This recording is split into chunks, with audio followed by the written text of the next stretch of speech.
I'm on YouTube like a madman, like watching videos every morning while I'm cooking breakfast. What do I do? What do I do? And then it started coming together. And you've been involved in, our ecosystem with the role play groups and the online courses and the group coaching calls and all that stuff. I was like, yeah, for about a year. You're like, nah, dude, like I've known you for a while. Yeah, I first found you on YouTube when you weren't even putting anything out for people to watch. Like you were like a guest at a conference and it was recorded or something like that. It was years ago when I learned we need to think about it. I had that written out, typed out, you know what I mean? And so I found that on YouTube. I was like, this is amazing. So yeah, anyways, that's how I found it. You were in search for a guide to help you to solve this very specific problem, conversion. You happened to land on some of the content. You found it to be actually valuable. I share with people regularly that the best way to show somebody you can help them is to help them and to help them for free. As you started to acquire that skill of conversion, what started to happen in your business?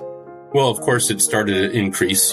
I would go on appointments. I would be the one that was always well prepared, the professional, get compliments on the presentation all the time. Now my business is really 100% listings, but I had a system that I was using for that. And then, things changed in the market and some of that business went away through things I couldn't control. I had to figure out what I was going to do next because my business was just standing on one leg and it always made me nervous that was going on, right?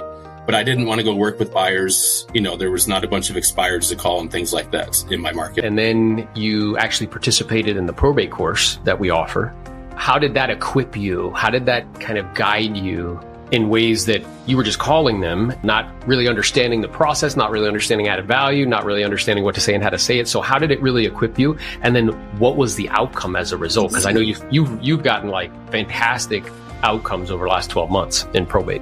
I have common sense, right? So I know how to talk to people, but I didn't know how to be direct in the probate situation. And so, like in a professional, palatable way. When I got to your course, the first thing it did was showed me how to talk to these people. The second thing is it showed how the conversation should go or how I should lead the conversation, right? Yeah, it gave you like a blueprint how to navigate the conversation. Yeah, thank you. That's what I was looking for. It's easy to get through the first question pretty much no matter what you are saying, right? But after that, especially when they hit you with, we're not sure yet, what are you going to do? Like, yes, easy. No, easy. We're not sure, which is fairly common. I was having a hard time with that. So that was the main thing that really helped me. And then in addition to that, it gave me ideas on follow-up that I wasn't doing. But more importantly, though, it was about asking for an appointment right away and not saying, okay, great. When should I check back with you? Yeah. And then I never hear from them again. Now, I don't get an appointment every time, right? But I do try every time, though. At least I'm trying. With that map kind of guidance on how to navigate the conversation, overcome some of the initial objections, how to create value and urgency, with the intention of having a conversation sooner rather than later. What started to happen with your conversion? What's been the result? It has filled in a huge gap and it makes up 50% of my business for sure. The number of listings I've taken so far, it might be probably 13 or 14, I think. Because my main business was focused on cold calling, I've been following it with some people so long that they have died, right? And I'll call it's weird. I'll call and the brother, the sister answers the phone and I say, hey, is Tom there? Who's this? And I'm like, oh, this is Rob. We were talking about selling his house. Oh, he passed. Oh, really?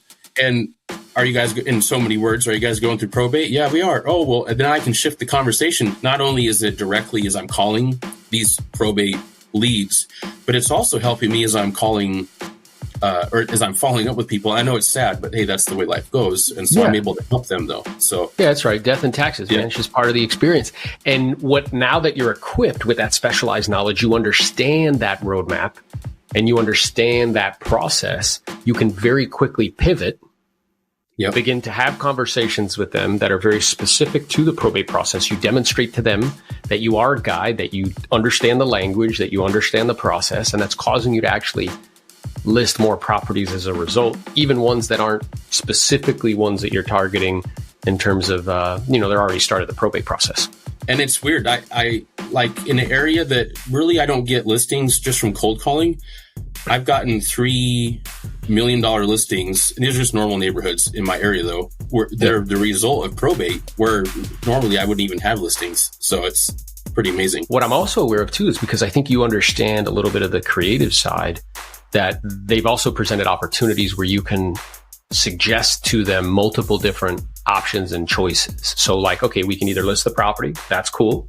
We can totally do that. Here's what you could expect to receive. Sometimes families, they may not be interested in putting it on the open market or going through the process of clearing out or kind of preparing the property with handyman work, things of that nature.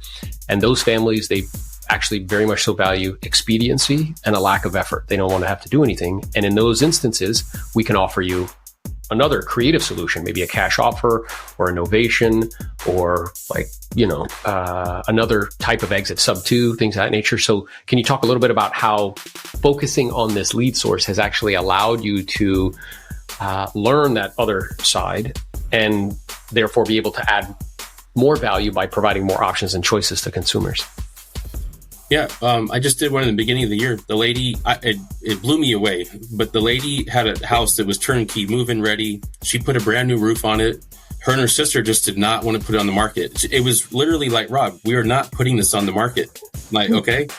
And so I'm like, hey, no problem. Let's get you a cash offer. So I called my guy. We got her a cash offer. We sold it off market. I collected a fee anyways. And that's what they wanted, right? But yeah, I'm able to help people in that way too. Ah, you're an ambulance chaser. Why would I call these people? Somebody just died. That's terrible. I first want to address, before we have this conversation, an internal belief that ends up stopping people from calling these.